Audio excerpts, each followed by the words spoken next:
Ryan Mitchell had 17 minutes left on his shift when he made the decision that would cost him everything. Room 407. The lonely woman again. She was crying. The kind of crying where you try to stay quiet so the nurses don't hear. Everyone else walked past her door. Everyone always walked past her door. Ryan knew he should too. He had to pick up his daughter from his neighbor's place. He was already late. Claire would be waiting by the window like she always did, watching for his car. But his feet stopped moving. 3 months. That's how long Sarah, at least, that's what her hospital bracelet said, had been alone in that room.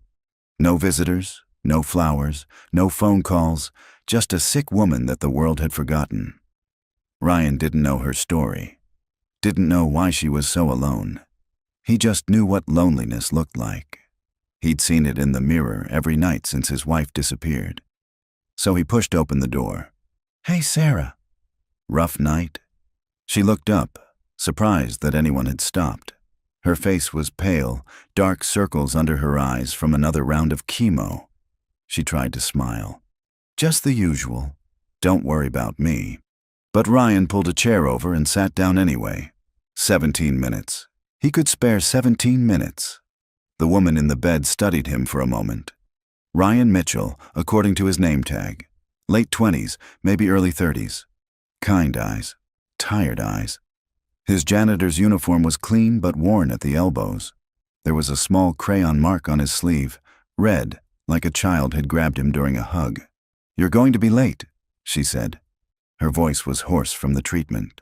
"My neighbor's cool." "She won't mind another 15 minutes. You have a kid." "Daughter. Claire. She's 7. Ryan pulled out his phone, showing her a photo of a little girl with dark hair and pigtails, missing her 2 front teeth. "She drew this today at school. It's supposed to be me as a superhero, I think, though I'm pretty sure superheroes don't mop floors." Sarah took the phone, looking at the drawing. Something flickered across her face. Pain, maybe. Or longing. "She thinks you're a hero. That's what matters. I'm just trying to keep us afloat." Ryan put the phone away. "Bad day with the treatment?" "They're all bad days." She leaned back against the pillow. "But some are worse than others. Today, they told me the insurance is fighting the next round of chemo. Apparently, they need more documentation proving it's medically necessary. As if the cancer isn't documentation enough." Ryan had heard variations of this story 100 times working in the oncology wing. The American healthcare system was a maze designed to exhaust people too sick to fight back. "That's garbage. I'm sorry. It's fine. I'll figure it out." But her hands were shaking as she said it. Ryan noticed things like that. 3 months of stopping by her room had taught him to read the small signs. The way she held herself too still when she was in pain. The way she stared at the wall when the loneliness got too heavy. The way she never, ever talked about her life before the hospital. "Listen," Ryan said, standing up. "I need to get going, but I'll be back tomorrow night. Same time. And if you need me to talk to the patient advocate about the insurance thing, I can do that. My buddy Carlos works in billing. He knows all the tricks." "You don't have to do that." "I know." Ryan headed for the door, then turned back. "But you shouldn't have to fight this alone. Nobody should." After he left, Natalie Harrington sat in the dark of room 407 and felt something she hadn't felt in 18 months. Hope. And that terrified her more than the cancer ever could. She pressed the call button. A nurse appeared within seconds. Not one of the regular floor nurses, but one of the private medical staff Natalie had embedded in the hospital. This one, Jennifer, was actually a physician's assistant with 15 years of experience. "Ma'am?" Jennifer said quietly, checking to make sure the hallway was empty. "The janitor." "Ryan Mitchell. I want a full background check by morning. Employment history, financial records, criminal history, social connections, everything. We already have his basic file. You asked for preliminary screening 2 months ago. I want deeper. Phone records, internet history. Interview his neighbors, his daughter's teachers, his ex-wife's family. I need to know if he's real." Jennifer nodded, making notes on her tablet.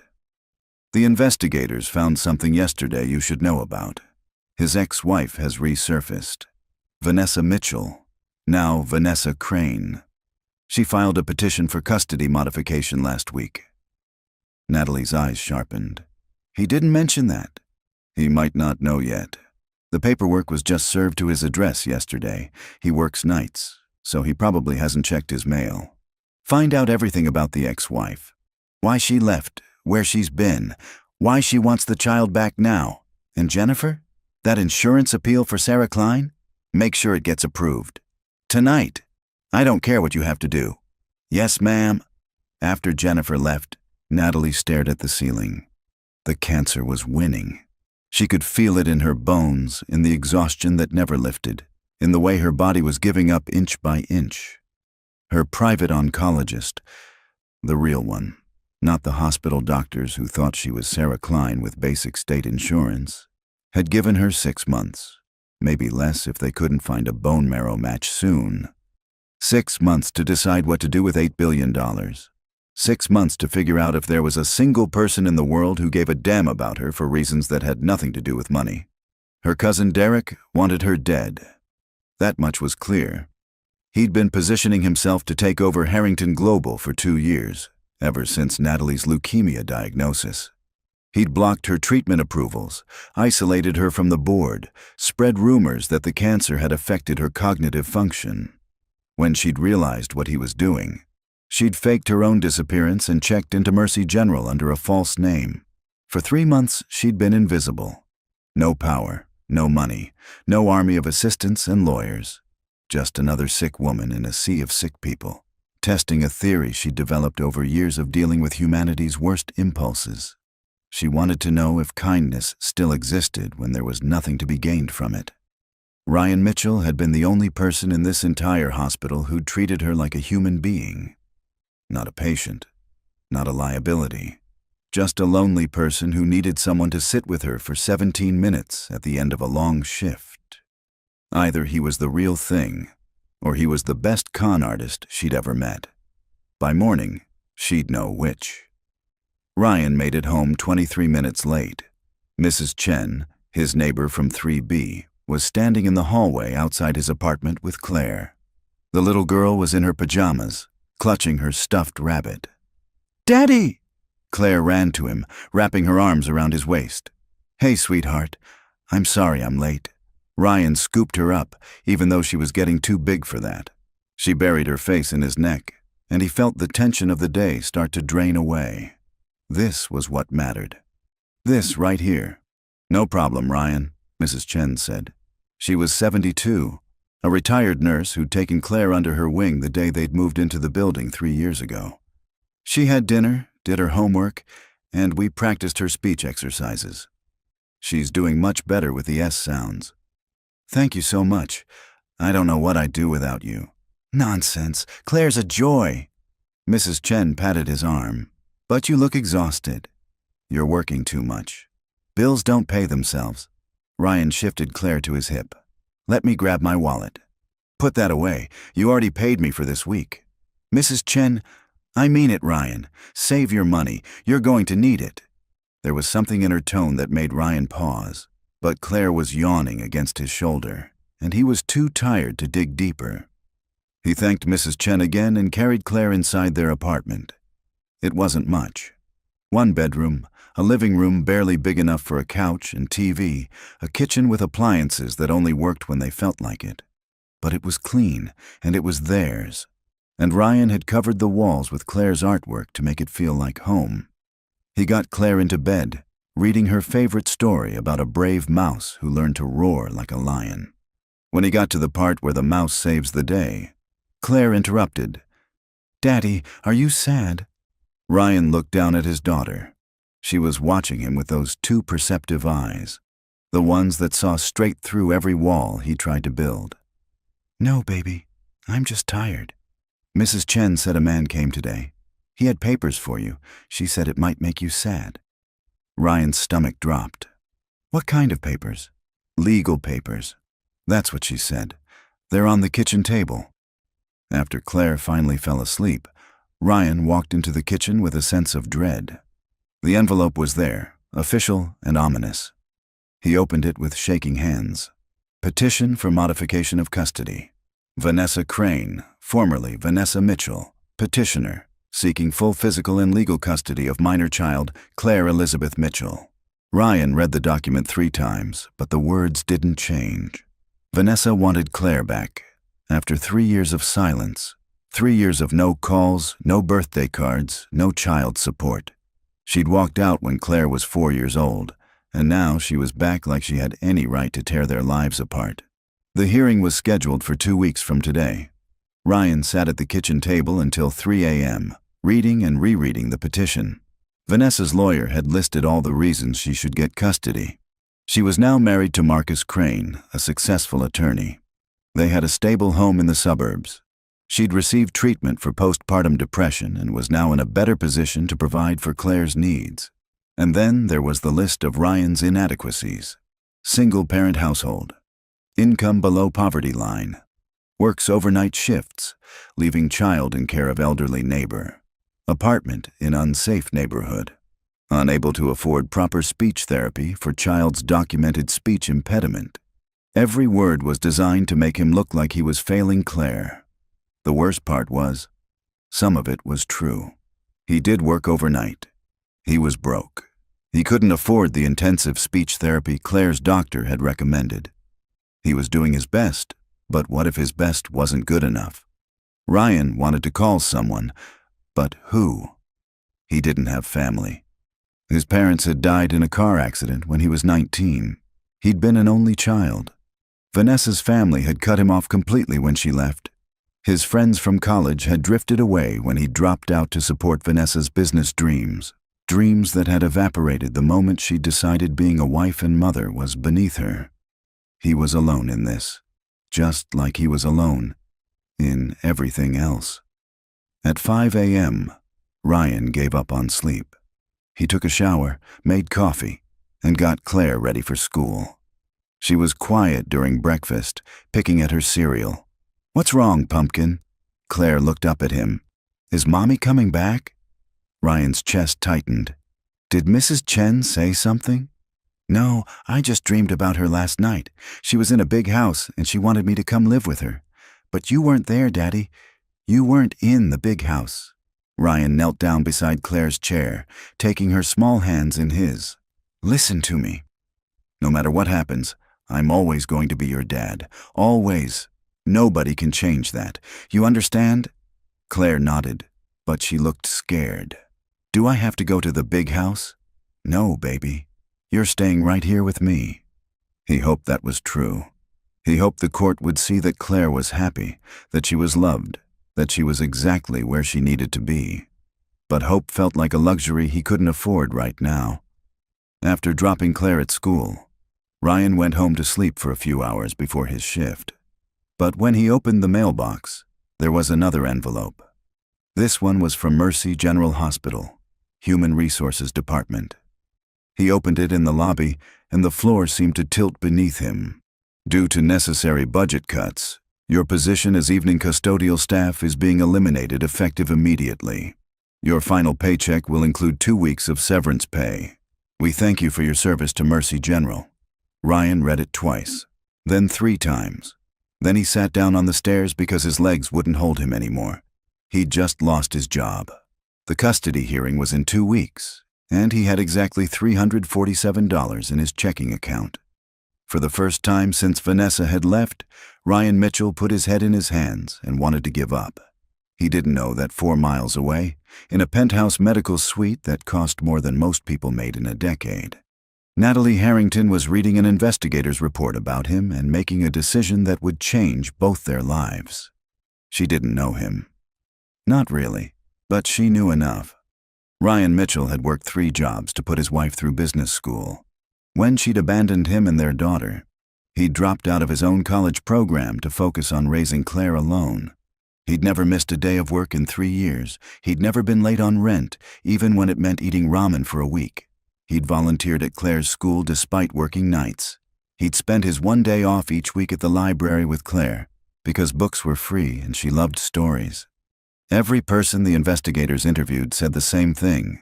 Ryan Mitchell was a good man who'd gotten a raw deal, And now Natalie was about to make it worse. She picked up her phone and called her head of security.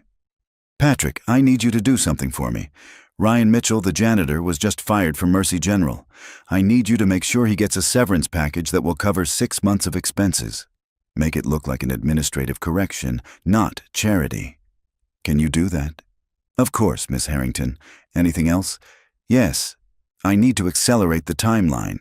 Get me out of this hospital tonight. I'm going home." "Ma'am, the doctors said—" "I don't care what the doctors said. I've been hiding long enough. It's time to make my move. What about Derek and the board?" Natalie smiled. It wasn't a nice smile. "Let them come." "I'm ready." Ryan tried to stay home that day, but the apartment felt like it was suffocating him. He couldn't stop thinking about the custody papers, the job loss, the impossible math of keeping his life together with no income. So at 10 p.m., even though he didn't work there anymore, he drove to Mercy General. He told himself he was just going to say goodbye to Carlos in billing and a few of the nurses who'd been kind to him. But his feet carried him to the oncology wing, to the 4th floor, to room 407. The door was open, the lights were off. The bed was empty. Ryan stood in the doorway, staring at the stripped mattress. Sarah was gone. No note, no explanation. Just an empty room where a lonely woman had been fighting for her life. She checked out this morning. Ryan turned. One of the night nurses, Amy, was standing behind him. Is she okay?" "She's alive, if that's what you're asking. Some fancy medical transport team came and took her out in the middle of the night. Private ambulance, security guards, the whole 9 yards. Turns out our Jane Doe wasn't so ordinary after all." Ryan felt like he'd been punched. "What do you mean?" Amy shrugged. "I don't know the details. Administration sealed her file. But I heard the transport team mention a full name. Natalie Harrington, like the tech company. You know, the billionaires. The world seemed to tilt. Sarah, the lonely woman with no visitors and insurance problems. A billionaire? That can't be right. Hey, I'm just telling you what I heard. Maybe she was related to them or something. Either way, she's gone. And between you and me, good riddance. That whole situation was weird from the start." Amy walked away, leaving Ryan standing in the empty room. He walked inside, even though he knew he shouldn't. The cleaning crew hadn't been through yet. There was still a half-empty cup of water on the bedside table, a hospital gown folded on the chair where he used to sit, and on the pillow, barely visible in the dim light from the hallway, was a small piece of paper. Ryan picked it up. It was a note, handwritten in shaky cursive. "Ryan, thank you for seeing me when I was invisible. I'm sorry I lied about who I am. I'm sorry for what's about to happen, but I promise you, everything I'm doing is to help. Trust me. Please. NN. Not S for Sarah. N for Natalie," Ryan whispered. Before he could process what that meant, his phone buzzed. Unknown number. He almost didn't answer, but something made him press the button. "Mr. Mitchell?" A woman's voice, professional and crisp. "My name is Patricia Chen. I'm an attorney.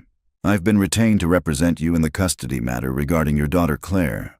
I'd like to meet with you tomorrow morning to discuss your case." Ryan's head was spinning.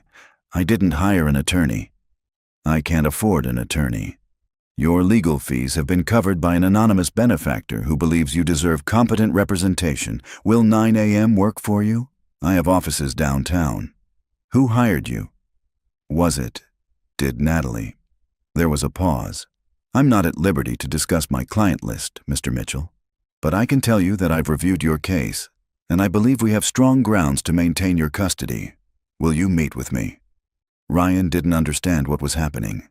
The woman he'd known as Sarah, who was apparently actually named Natalie, and might be connected to one of the richest families in the country, had somehow arranged for him to have a lawyer.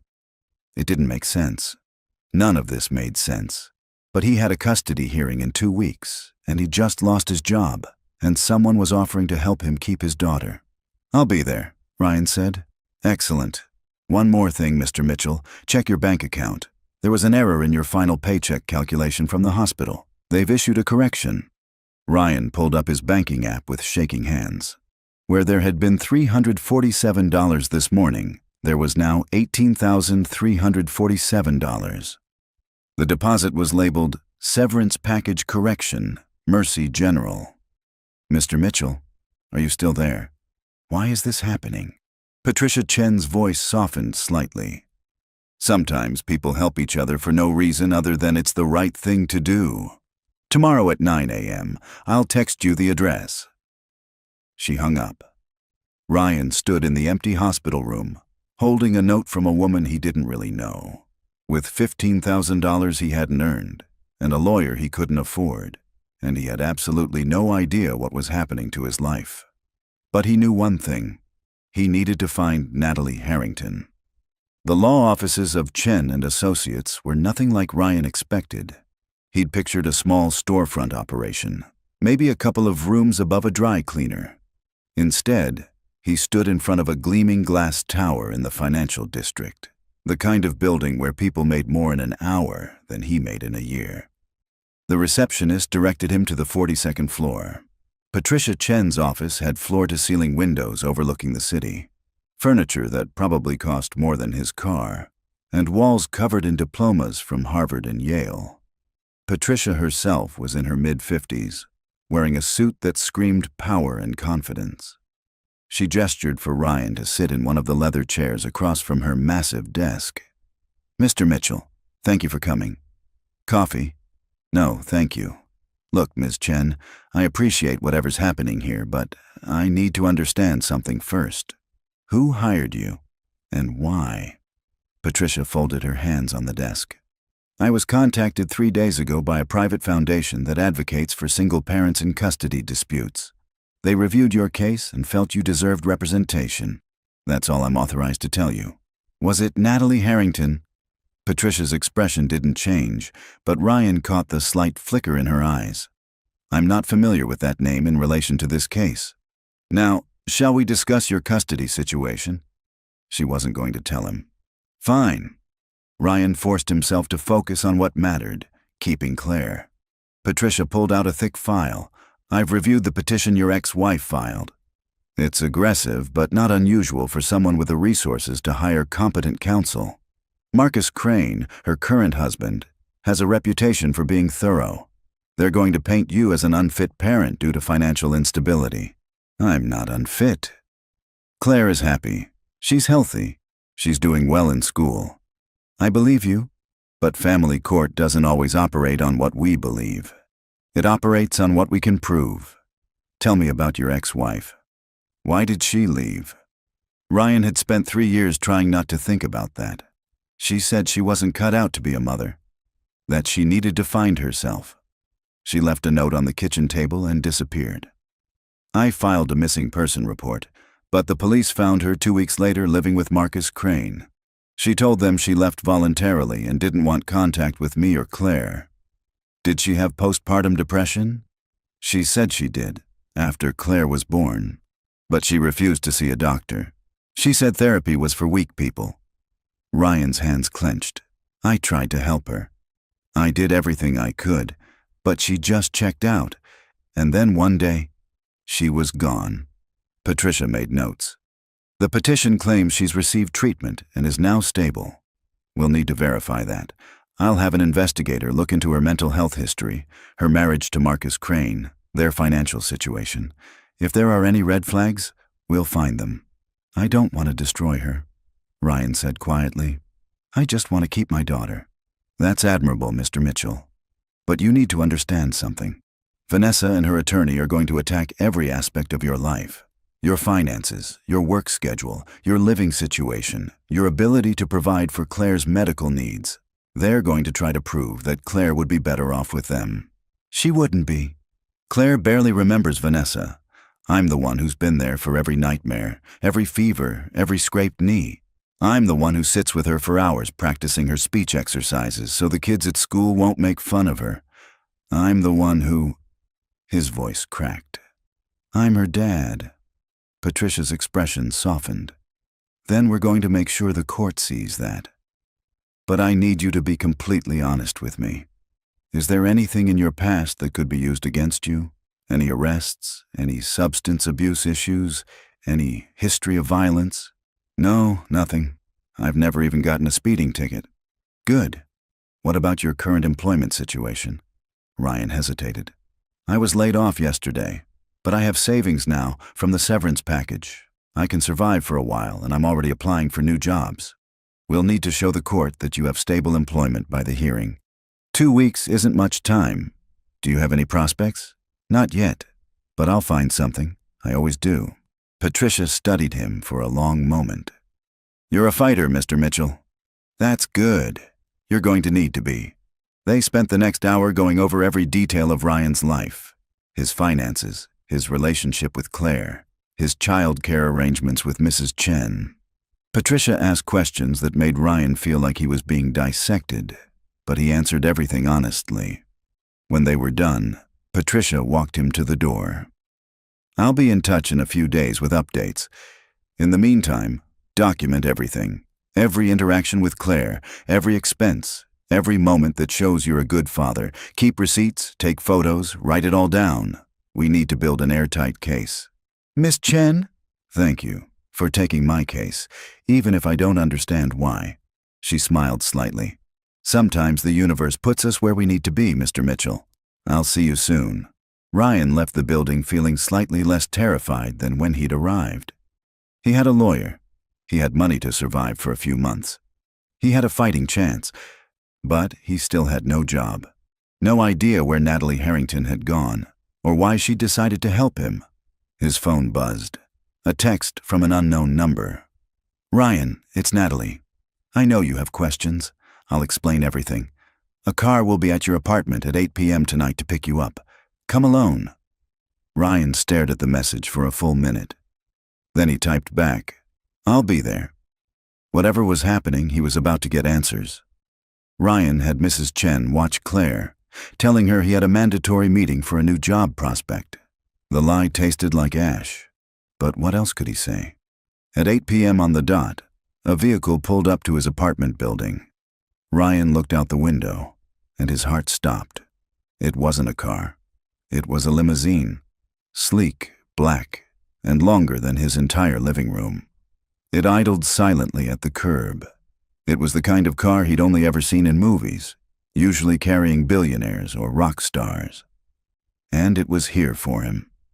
He walked out of the building on shaky legs, feeling the eyes of his neighbors. A uniformed driver stepped out and opened the rear door, not saying a word, just waiting. Ryan hesitated, then slid inside. The door shut with a heavy, solid thunk, sealing him off from the world. The interior was silent, smelling of rich leather. It was bigger than Claire's bedroom. Mr. Mitchell, the driver's voice came through an intercom.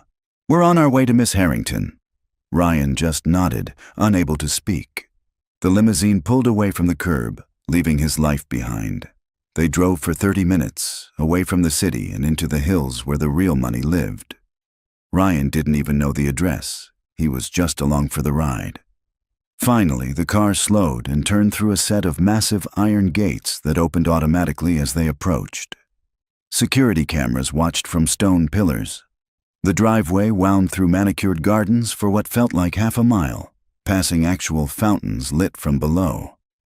The house itself was a modern masterpiece of glass and stone, glowing like a jewel in the night. A woman in a dark suit, Jennifer, her name tag said, met him at the door.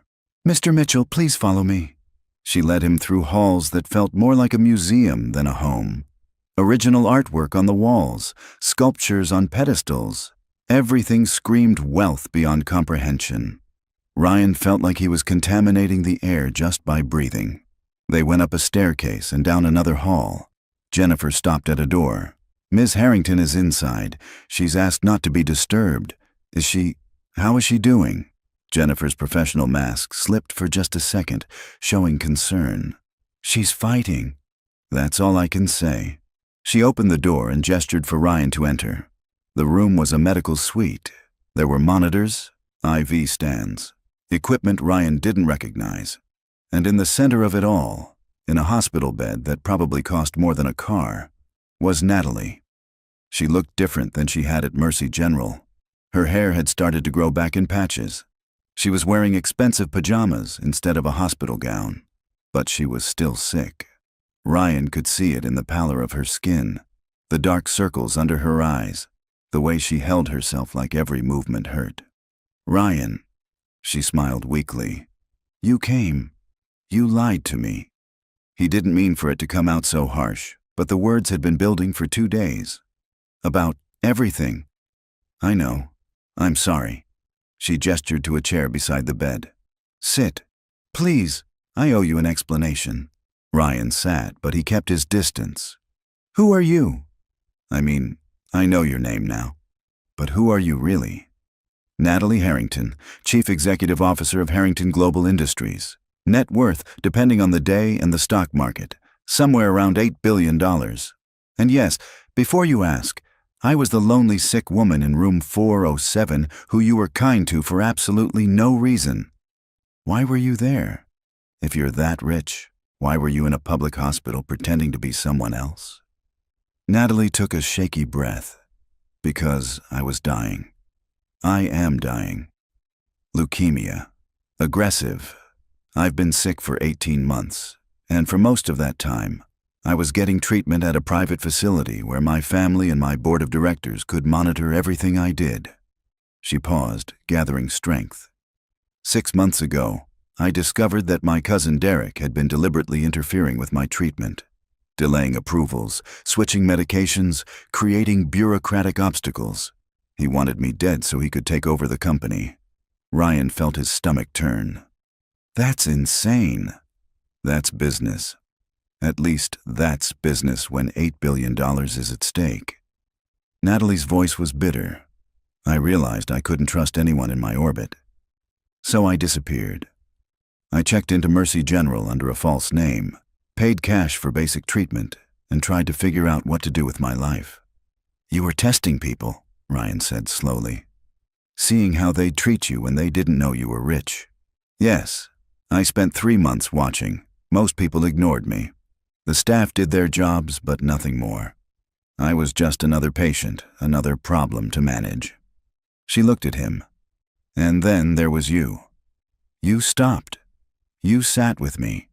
You brought me pudding cups and showed me pictures of your daughter.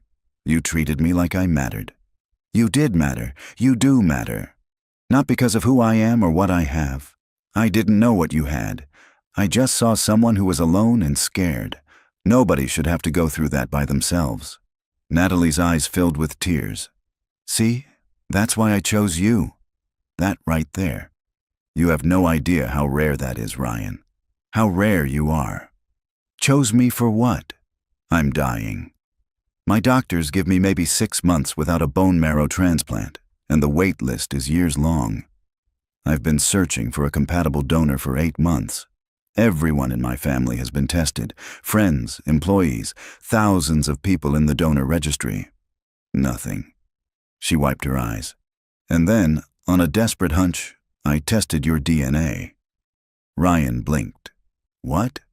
How? You were in that room. The night you showed me the picture of Claire on your phone?" "After you left, I had my private staff collect the trace DNA you left behind on the chair's armrest and the bedside table. It was part of the deep background check I ordered. I had to know if you were real. On a desperate 1 in a million chance, I had my medical team run your genetic profile against mine." The room suddenly felt very small. "You're asking me to. I'm asking you to donate bone marrow. It's a painful procedure. You'd need to be hospitalized for at least a week. There are risks, though they're minimal. But if you agree, you could save my life." Ryan's mind was reeling. This was too much. All of it was too much. "Why didn't you just ask me at the hospital?" "Because I needed to know if you were real. I needed to know if your kindness was genuine or if you were working an angle. So I had you investigated. I'm not proud of it, but I don't apologize for it either. I had to know. And you're real. You're exactly who you appeared to be.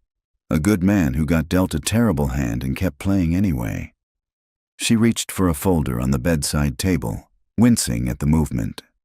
I also know about Vanessa, about the custody case, about you losing your job. Ryan stood up. Did you get me fired? No, that was budget cuts, completely unrelated to me. But I did arrange for your severance package to be more generous than it should have been. And I did hire Patricia Chen, who's the best family law attorney in the state. I'm trying to help you, Ryan. I don't want charity. It's not charity. It's payment. For 3 months of kindness. For treating me like a person when everyone else treated me like a liability. And it's a bribe, if I'm being honest. I'm asking you to undergo a medical procedure that will hurt like hell and take you away from your daughter for a week. The least I can do is make sure you have the resources to fight for. Ryan paced the room, trying to process. You really think donating bone marrow will save your life? I think it gives me a chance. A real chance. Without it, I'm dead by spring. And if I say no, then I respect your decision and we part ways. You keep the money I've already given you. Patricia Chen stays on your case. Everything I've done to help you is yours regardless. I won't hold it over you. Ryan stopped at the window, looking out at the massive estate. In the distance, he could see lights from the city. Somewhere out there, Claire was at home with Mrs. Chen, probably watching cartoons and eating dinner. His little girl who needed him, who depended on him for everything. I have a custody hearing in 2 weeks, he said. If I'm in the hospital recovering from surgery, I can't be there. Vanessa's lawyers will use that against me. They'll say I'm unstable, that I'm prioritizing a stranger over my own daughter. I know. Patricia has a plan to handle that, but I won't lie to you. The timing is terrible. If we do this, we need to do it soon. My condition is deteriorating. Every day we wait increases the risk that my body won't be strong enough to handle the transplant. Ryan turned to face her. Why me? I mean, besides the genetic match, you could find someone else, couldn't you? Test more people? I could, but I don't have time, and honestly, Natalie smiled sadly. I don't want someone else. I want it to be you. Does that make sense? It didn't. None of this made sense. But Ryan looked at this woman, this complicated, lonely, dying woman who'd hidden herself in a hospital room just to feel human connection. And he understood what she wasn't saying. She'd been let down by everyone she trusted. Her family wanted her dead. Her board had betrayed her. She'd built an empire and ended up utterly alone. She needed to know that someone would help her just because it was the right thing to do. And Ryan, despite everything rational in his brain screaming at him to walk away, knew he couldn't say no. If I do this, he said slowly, I need promises. Real ones. Anything. First, Claire comes first. Always. If something goes wrong during the procedure, if I don't wake up or I'm permanently damaged, you make sure she's taken care of. Not money, I mean real care. She goes to a good home, she gets her speech therapy, she gets to be a kid. Done. I'll put it in writing, with Patricia as the executor. If anything happens to you, Claire will be protected. Second, you tell me the truth from now on. No more lies, no more games. If we're doing this, we're doing it as real people, not as some billionaire in her charity case. Natalie nodded. I promise, no more lies. Third, you fight. If I'm going to put my body through this, you don't give up. You take your treatment, you do the work, you fight for every day, because I'm not doing this so you can die 6 months later anyway. I'll fight, I swear. Ryan walked back to the bed. He sat down in the chair, close enough that he could see the IV line in her arm, the monitors tracking her vital signs, the reality of how sick she actually was. Okay, he said. I'll do it. When? Natalie let out a breath she'd been holding. The doctors want to start prep work tomorrow. The actual extraction would be in 5 days. You'd be in the hospital for 3 to 5 days after that. That's cutting it close to the hearing. Patricia will ask for a continuance if necessary, but she thinks we can work around it. And you? How long does it take to know if the transplant worked? A few weeks to see if my body accepts it. A few months to know if it actually stops the cancer. She reached out, taking his hand. Her skin was cold and papery. Thank you, Ryan. You have no idea what this means to me. I kinda do, actually. He squeezed her hand gently. I know what it's like to feel like the world has given up on you. Someone helped me once, even though they didn't have to. I guess I'm just paying it forward. Natalie's eyes filled with tears. Who helped you? Mrs. Chen, my neighbor. When Vanessa left and I was drowning, Mrs. Chen started watching Claire for free. She'd bring us food, help with laundry, sit with me when I thought I'd lose my mind. She didn't have to do any of that. She just did it because she saw someone who needed help. She sounds wonderful. She is. And that's how I know this is the right thing to do. Because people like Mrs. Chen exist. People who help just because they can. I want to be that person for you. They sat in silence for a few minutes. Then Natalie said, "Can I meet Claire?" Before the procedure, "I'd like to meet the little girl who has such an amazing father." Ryan hesitated. She's been through a lot. Her mom showing up again has her scared. I don't want to confuse her more. I understand, but I'd still like to meet her. Not as Natalie Harrington, just as Natalie, a friend her dad is helping. She asks a lot of questions. I like questions. Ryan thought about it. Claire did need to know where he'd be for the next week. She deserved a real explanation, not just, "Daddy has to help someone." "Okay, tomorrow after school. But we take it slow." "Deal." Jennifer knocked and entered. "Miss Harrington, you need to rest. Your vitals are showing elevated stress levels." "I'm fine, Jennifer." "With respect, ma'am, you're not. Mr. Mitchell, I'm going to have to ask you to leave." Ryan stood. "I'll see you tomorrow?" "Tomorrow," Natalie confirmed. She looked exhausted, but more alive than she had since he'd entered the room. "Ryan, thank you for giving me hope." As Jennifer escorted him out, Ryan felt the weight of what he'd just agreed to settle onto his shoulders. He was going to undergo surgery to save the life of a woman he barely knew. He was going to risk his own health, his custody case, his entire fragile life, for a stranger. But she wasn't really a stranger anymore, was she?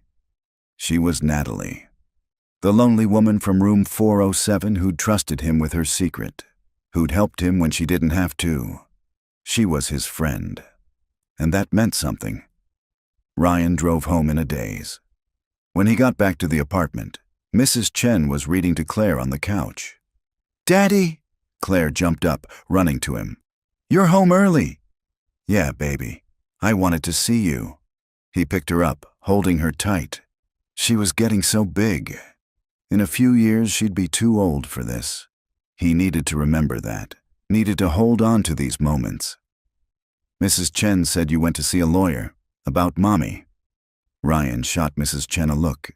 She shrugged apologetically. "She asked. I couldn't lie to her." "It's okay." Ryan set Claire down, crouching to her level. "Yes, I saw a lawyer. A nice lady who's going to help us with some grown-up stuff. But I need you to know something important. No matter what happens, you're staying with me. Okay? But what if Mommy wants me? Then we'll figure that out together. But I promise you, Claire, I'm going to fight for you because you're my whole world." Claire threw her arms around his neck. "I don't want to leave you, Daddy. You won't have to. I promise." After Mrs. Chen left and Claire was in bed, Ryan sat on the couch and let himself feel the fear he'd been holding back all day. He was terrified of the surgery, of the custody case, of everything that could go wrong. But he'd made a promise. To Natalie. To himself. He was going to save her life, keep his daughter, and somehow come out the other side of this without completely falling apart. He just had to believe it was possible. The next afternoon, Ryan picked Claire up from school and drove her to Natalie's estate. Claire's eyes went wide when they pulled up to the gates. "Daddy, who lives here? Is it a castle?" "Not exactly. Just a really big house. My friend Natalie lives here and she wants to meet you." "Is she a princess?" Ryan smiled. "Something like that." Jennifer met them at the door and led them to a different room this time. A sunroom with floor-to-ceiling windows overlooking the gardens. Natalie was sitting in a wheelchair, wrapped in a thick robe. She looked even more fragile in the natural light, but she smiled when she saw them. "You must be Claire." "I'm Natalie." Claire hid behind Ryan's legs, suddenly shy. Hi. Claire, it's okay, Ryan encouraged. Natalie's a friend. You can say hello. Slowly, Claire stepped forward. Are you sick? You look like my friend Emma's grandma when she had to go to the hospital. I am sick, Natalie said gently. But your dad is going to help me get better. How? Ryan knelt beside Claire. Remember how we talked about helping people when they need it? Like how Mrs. Chen helps us. Claire nodded. Well, Natalie needs a special kind of help that only certain people can give. And it turns out I'm one of those people. So I'm going to go to the hospital for a few days to help her. Claire's face crumpled. You're leaving me? Just for a little bit. Mrs. Chen will stay with you, and I'll call you every single day. But what if something bad happens? What if you don't come back? Tears started rolling down her cheeks. Like Mommy didn't come back. Ryan's heart broke. He pulled Claire into his arms. I'm coming back, baby. I promise. Nothing is going to keep me from coming back to you. Natalie wheeled closer. Claire, can I tell you something? Claire looked at her, still crying. Your daddy is the bravest person I've ever met. Do you know why? Claire shook her head. Because he helps people even when it's hard. Even when he's scared. That's what real heroes do. And I promise you, I'm going to make sure he comes back to you safe, okay? You promise? I promise. Cross my heart. Natalie made an X over her chest. Claire wiped her eyes. Are you going to be my daddy's friend after he helps you? I hope so. Would that be okay with you? I guess, as long as he comes home. They spent the next hour in the sunroom. Natalie had Jennifer bring out cookies and juice boxes. Claire gradually warmed up, showing Natalie the drawings in her backpack and demonstrating her improved speech. Natalie listened with genuine interest, asking questions about Claire's favorite subjects and friends. At one point, Claire said, Your house is really big. Do you get lonely? Natalie's smile faltered. Sometimes. It's a lot of space for one person. You should get a dog. We wanted a dog, but our apartment doesn't allow pets, but you have all this space. You could get a really big dog. That's a good idea. What kind of dog should I get? A golden retriever. They're really nice and they protect you. I'll think about that. When it was time to leave, Claire surprised everyone by hugging Natalie. Get better, okay? So my daddy doesn't have to worry about you. I'll try my best. In the car on the way home, Claire was quiet for a while. Then she said, Daddy, Natalie seems really sad. She is sad, baby. Being sick is hard, and she doesn't have family to help her like we help each other. Then we should be her family, just until she gets better. Ryan glanced at his daughter in the rearview mirror. 7 years old, and she already understood what it meant to have a good heart. Yeah, he said softly. Yeah, I think we should. The procedure was scheduled for Monday morning. Ryan spent the weekend trying to prepare for every contingency. He cleaned the apartment, stocked the fridge, wrote out detailed instructions for Mrs. Chen. He met with Patricia Chen again to go over the custody case. She'd filed for a continuance, claiming Ryan had a medical emergency, but the judge had denied it. The hearing would go forward as scheduled. Don't worry, Patricia said. I'll handle the preliminary hearing. You just focus on recovering. Sunday night, Ryan couldn't sleep. He kept thinking about all the ways this could go wrong. What if his body reacted badly to the extraction? What if he developed complications? What if he died on the table and left Claire alone? At 2 a.m., his phone buzzed. A text from Natalie.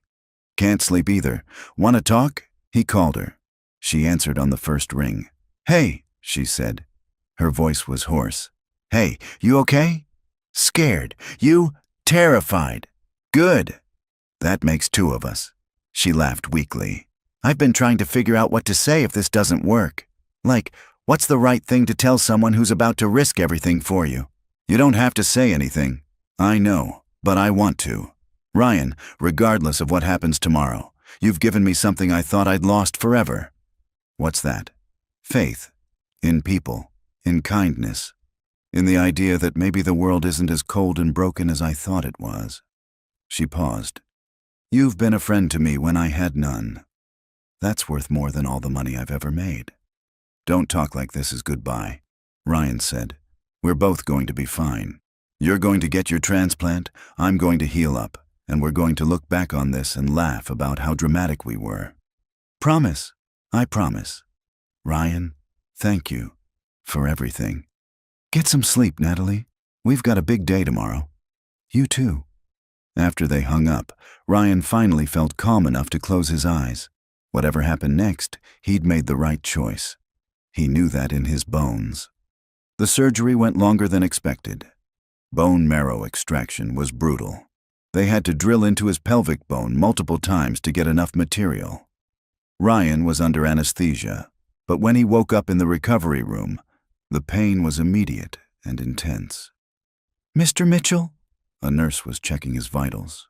How are you feeling? Like someone beat me with a bat. His voice came out as a croak. That's normal.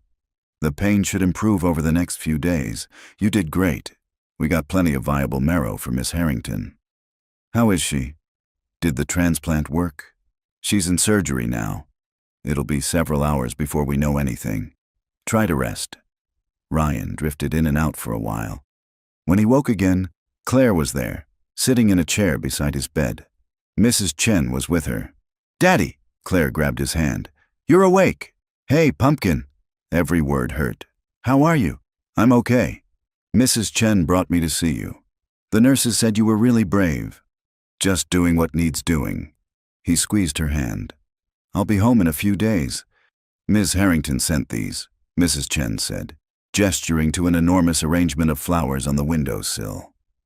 And a note. Ryan took the card. Natalie's handwriting was shaky but legible. You saved my life today. I won't forget it. And is she okay? Ryan asked Mrs. Chen. I asked the nurses. They said the transplant went well, but it's too early to tell if her body will accept it. They're monitoring her closely. Ryan nodded, then winced at the movement. Everything hurt. But he'd done it. He'd given Natalie a chance. Now they just had to wait and see if it was enough. The days blurred together. Ryan was in more pain than he'd anticipated, and the recovery was slow. By Wednesday, he could walk without wanting to scream, but he was still weak and exhausted. The custody hearing was Friday. Patricia came to visit him in the hospital. How are you holding up? She asked. I've been better. What's happening with the case? Vanessa's attorney is trying to use your hospitalization against you. They're claiming you're reckless and that you prioritized a stranger over your daughter's stability. Ryan felt his stomach drop. Can they do that? They can try, but I have a counter-strategy. Patricia pulled out her briefcase. My investigators found some interesting information about Vanessa and Marcus Crane. Their marriage is not as stable as they've portrayed. Marcus filed for legal separation 3 weeks ago. What? Vanessa lied to the court. She claimed she was in a stable 2-parent household, but Marcus has moved out and is living in a hotel. They've been in couples therapy for months, and it's not working. I have the separation filing right here. Ryan tried to process this. So she's not actually married? She's legally married but separated, which significantly weakens her case. A single woman with a failing marriage is not more stable than a single father with a solid employment history. But I'm not employed right now. Patricia smiled. Actually, you are. As of yesterday, you're the Director of Community Outreach for the Harrington Foundation. Salary is $85,000 a year with full benefits. Ms. Harrington set it up as soon as she was out of surgery. She what? She's given you a job, Ryan. A real one, not charity. You'll be running her foundation's programs for single parents and children's health initiatives. It's legitimate work, and it starts as soon as you're medically cleared. Ryan didn't know whether to laugh or cry. Natalie was still taking care of him, even from her hospital bed. Is she okay? Have you heard anything? She's stable. The transplant seems to be taking, but she's not out of the woods yet. She's been asking about you. I want to see her. After the hearing. You need to rest and focus on keeping Claire. The hearing was brutal. Ryan, still weak from surgery, sat beside Patricia while Vanessa's attorney tried to tear him apart. They brought up his job loss, his hospitalization, his reckless decision to undergo major surgery when he had a custody case pending. Patricia countered every point. She presented evidence of Vanessa's failed marriage, her history of abandonment, her lies to the court. She called Mrs. Chen as a witness, who testified about Ryan's dedication to Claire. She showed the judge Claire's medical records, proving that Ryan had been diligent about her speech therapy, even with limited resources.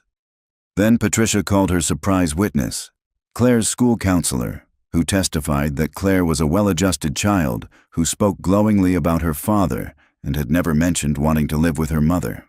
When it was over, the judge took a 30-minute recess to consider.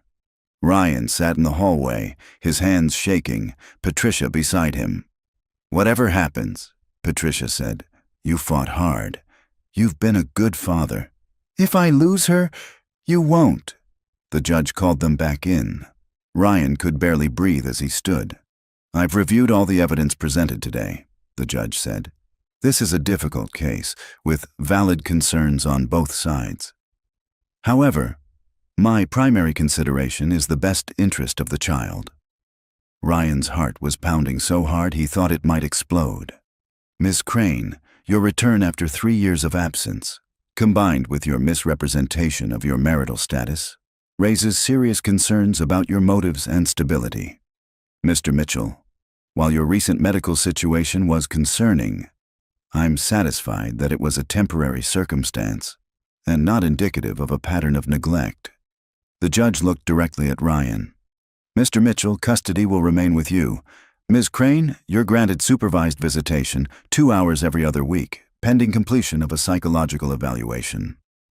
Ryan's knees almost gave out. Patricia grabbed his arm, steadying him. "Thank you, Your Honor," she said. Vanessa was crying. Marcus Crane put a hand on her shoulder, but she shook him off. As they left the courtroom, she stopped in front of Ryan. "I made a mistake," she said quietly. "Leaving. I thought I wanted freedom, but I was just scared. And now I've lost everything." Ryan looked at the woman he'd once loved, the woman who'd given him Claire and then walked away. He felt pity, but not forgiveness. "Not yet. You didn't lose everything," he said. "You still have a chance to know your daughter. But you have to earn it, just like I've earned the right to keep her." Vanessa nodded, tears streaming down her face. Then she walked away. Patricia drove Ryan back to the hospital.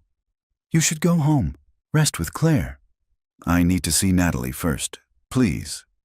Patricia didn't argue. She drove him to the private medical wing where Natalie was recovering. Jennifer met them at the door. "Mr. Mitchell, she's been waiting for you."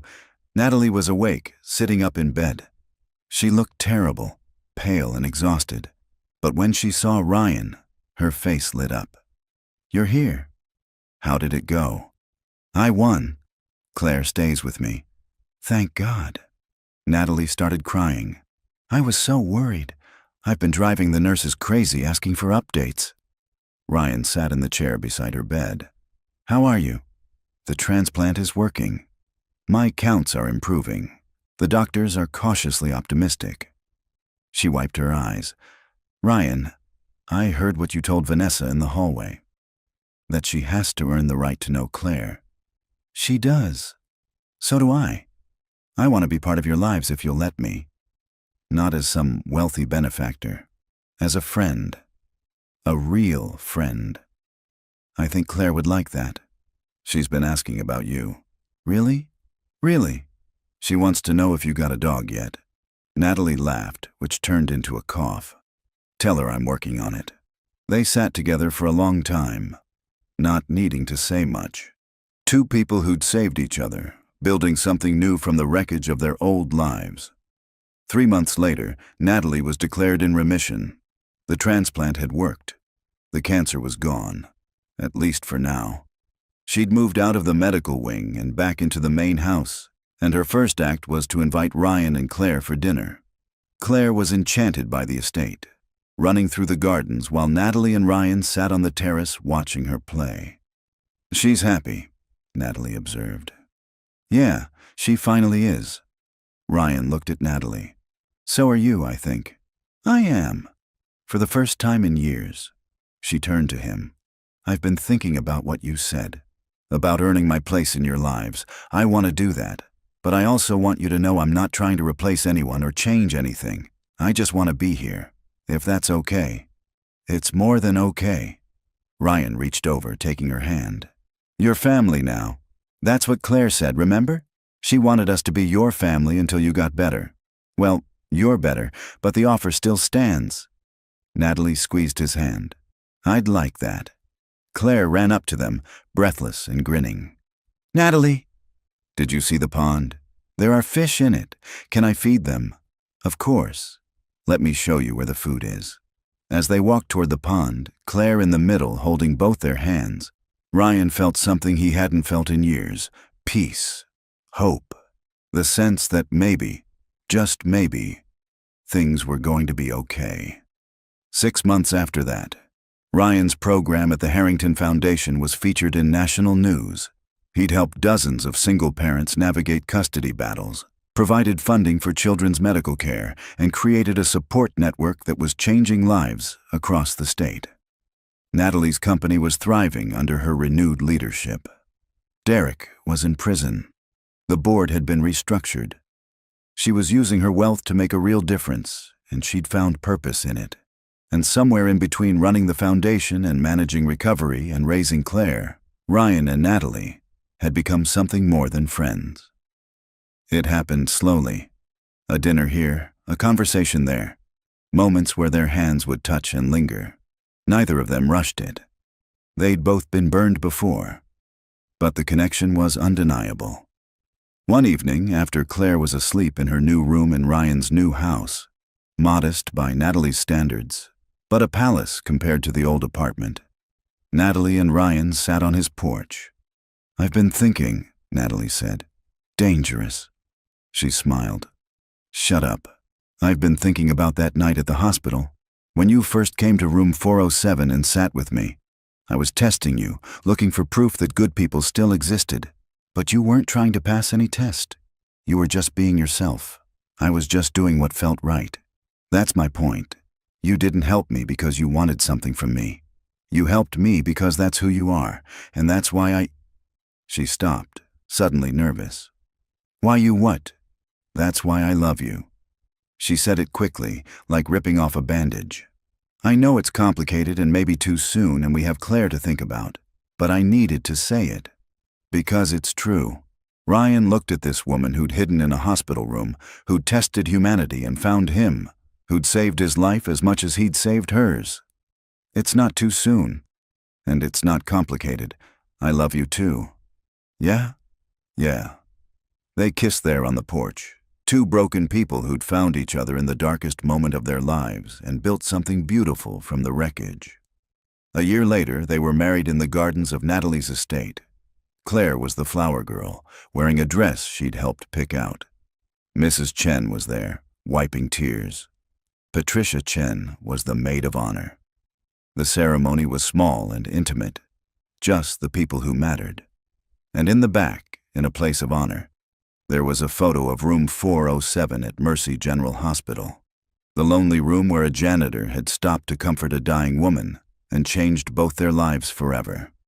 Ryan still worked at the foundation. Natalie still ran her company. Claire thrived in her new school, her speech impediment almost completely gone. Vanessa had completed her therapy and had regular visitation with Claire, supervised at first, then gradually more independent. She was trying. It wasn't perfect, but it was something. And every night when Ryan put Claire to bed in their new home, Natalie's estate had become their family's home. He'd tell her the same thing. You're my world, Pumpkin. You know that? I know, Daddy. But now we have a bigger world, with Natalie and Mrs. Chen and all our new friends. Yeah, we do. How'd we get so lucky? Claire thought about it. Maybe because you're nice to people, even when they're sad and lonely. And maybe because nice people find each other. Ryan kissed her forehead. That's a good theory. I think you might be right.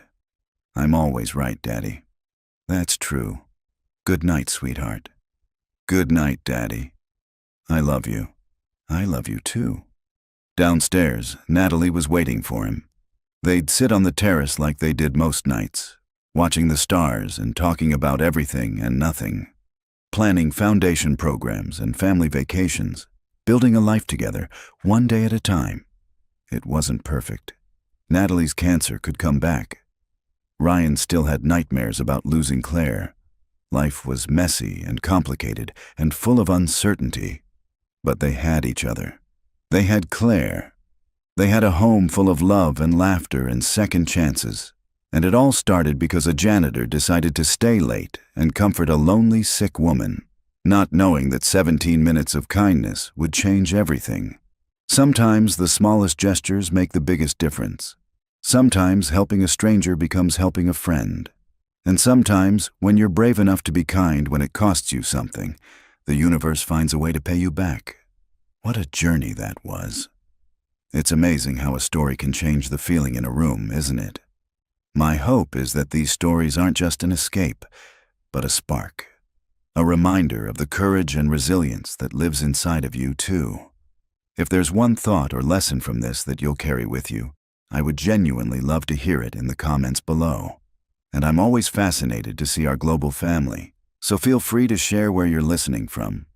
If you want to keep finding that spark with us, the subscribe button is right there. We share a new story regularly, each one a testament to the strength of the human spirit. From the bottom of my heart, thank you for being here. In a world full of noise, sharing this quiet moment with you means everything. So, until our paths cross again, be the main character in your own story, and be a kind one.